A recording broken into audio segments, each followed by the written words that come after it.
Un saluto a tutti i nostri amici telespettatori, eccoci alla consueta rubrica settimanale Qui Udine. Andiamo a vedere che cosa è accaduto durante l'ultima settimana nel capoluogo del Friuli. Gli esercenti di Udine potranno usufruire del suolo pubblico per sistemare tavolini dehors fino al 30 giugno del prossimo anno. È quanto stabilito nell'ultima riunione di giunta. Il Comune di Udine ha deciso di prorogare al 30 giugno del prossimo anno la possibilità per gli esercenti di usufruire del suolo pubblico per il posizionamento dei dehors. Siamo stati il primo comune in regione, uno dei primissimi in Italia, che dopo il lockdown aveva ampliato le occupazioni per consentire alle persone di consumare in maggiore sicurezza. La soprintendenza ci ha comunicato il fatto che l'accordo tra regione e ministero, che è un accordo che consente ai comuni di adottare dei regolamenti e facilitare le procedure, a differenza di quanto ci era stato comunicato precedentemente, resta ancora valido. Questo è un elemento di novità molto importante. Le soprintendenze non sono da escludere, ovviamente nelle procedure per tutelare i luoghi di maggiore interesse delle nostre città, ma non possono neanche essere sommerse da centinaia se non da migliaia di domande, perché a quel punto il loro ruolo non potrebbe essere un ruolo effettivo ed importante nella tutela dei beni architettonici. Il Consiglio di Stato respinge il ricorso di Spritz Time. Il Contarena potrà essere preso in locazione temporaneamente per un paio di mesi ed essere affidato definitivamente a nuovi gestori solo dopo il mese di marzo del prossimo anno. Si chiude una pagina di contenziosi tra il Comune di Udine e la Spritz Time che ha gestito lo storico caffè Contarena. Il Consiglio di Stato ha respinto il ricorso presentato da Spritz Time. Ha confermato la sentenza del Tribunale di Trieste che diceva che i gestori dovevano lasciare il locale perché erano morosi, non pagavano l'affitto, semplificando molto. E poi c'è stata la pronuncia anche del Tribunale di Udine, il Tribunale Civile, che ha dichiarato la liquidazione della società. Attualmente il Contarena è chiuso, c'è il liquidatore che sta organizzando una gara per riaprirlo per un paio di mesi, prima che noi arriviamo con il bando che faremo per quanto riguarda il nuovo gestore. Pensa che ci vorrà quanto tempo prima di poter aprire un nuovo concorso? Beh, innanzitutto il liquidatore penso che abbia tempo fino a marzo, alla fine di marzo, per definire tutti gli adempimenti relativi alla liquidazione. Penso che dopo marzo possiamo fare il bando e quindi assegnare prima che chiuda questa amministrazione. Non ci saranno più parcheggi selvaggi all'esterno del Parco del Cormor. L'amministrazione comunale di Udine ha approvato il progetto per portare da 60 a 200 il numero di posti auto. Non solo piantumazione di alberi e la realizzazione di nuovi sentieri al Parco del Cormor.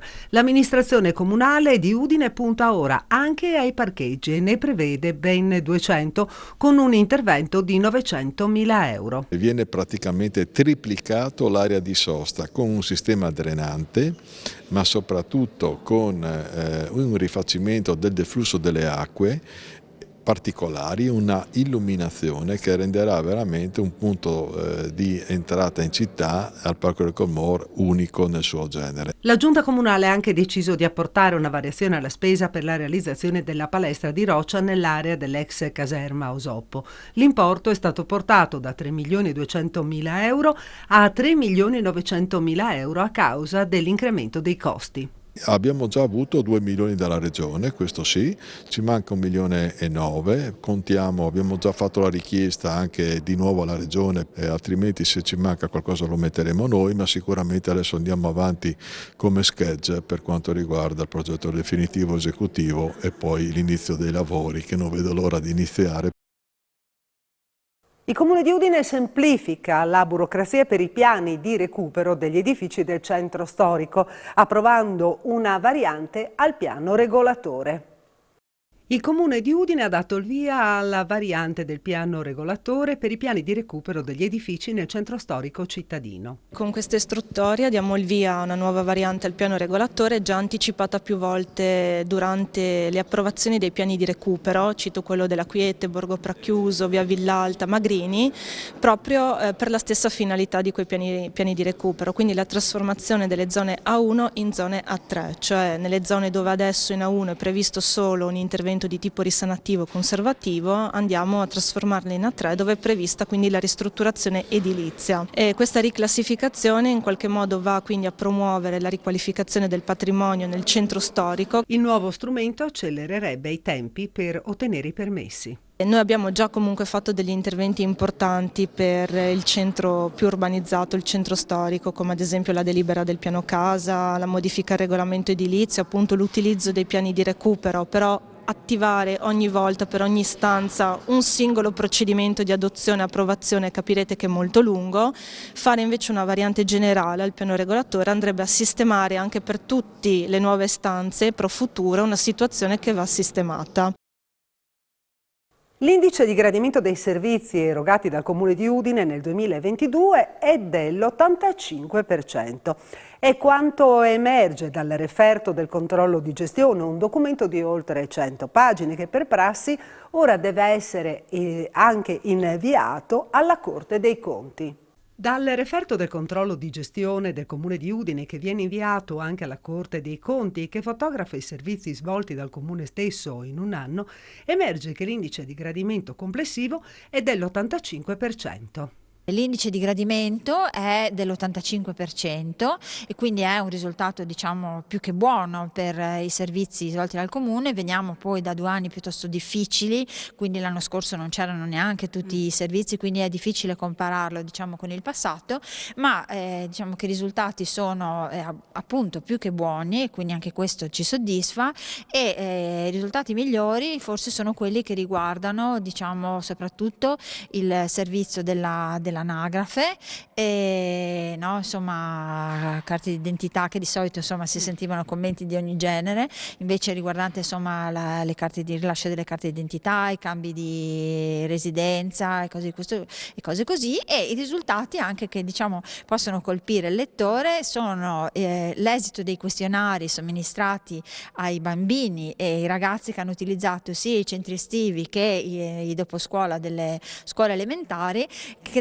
diciamo, avevano già avuto un buon risultato con diciamo, l'elaborato fatto dai genitori, ma i ragazzini hanno dato un indice di gradimento più alto rispetto a quello dato dai loro genitori. Anche questo è comunque insomma un indice di soddisfazione diciamo per chi. Perché indice è? Allora, per i centri estivi superiamo, mi sembra se non mi sbaglio, il 95% la soddisfazione. Per quanto riguarda i doposcuola mi sembra che la percentuale è intorno all'85% proprio. Nuova collaborazione tra il Comune di Udine e l'Università di Udine. Ai civici musei è stata inaugurata la mostra dedicata alle scoperte dell'Ateneo friulano in terra assira. Conduce il pubblico nel cuore dell'antica Assiria, la mostra in programma dal 17 dicembre al 30 aprile al Castello di Udine, che presenta i risultati scientifici e le scoperte più importanti effettuate dagli archeologi coordinati dall'Università di Udine nella regione del Kurdistan in Iraq e nelle pianure dell'Alta Mesopotamia, che hanno contribuito a gettare luce sull'organizzazione territoriale locale attraverso la creazione di una vasta rete di infrastrutture. La mostra suggella il consolidato rapporto tra Comune e Università di Udine in un dialogo finalizzato alla crescita culturale della città. Ricerche straordinarie che hanno portato alla luce dei veri tesori, perché insomma si tratta di opere di un fascino incredibile, molto ben definite, che noi possiamo presentare o in originale o in riproduzioni in 3D che sono pressoché perfette e sono ospitate appunto nel mezzanino del castello. Sono degli spazi espositivi che sono stati creati con degli allestimenti particolari che non mancheranno di coinvolgere, affascinare, emozionare il pubblico. Con questo è tutto, grazie per averci seguito. Qui Udine torna la prossima settimana. Arrivederci.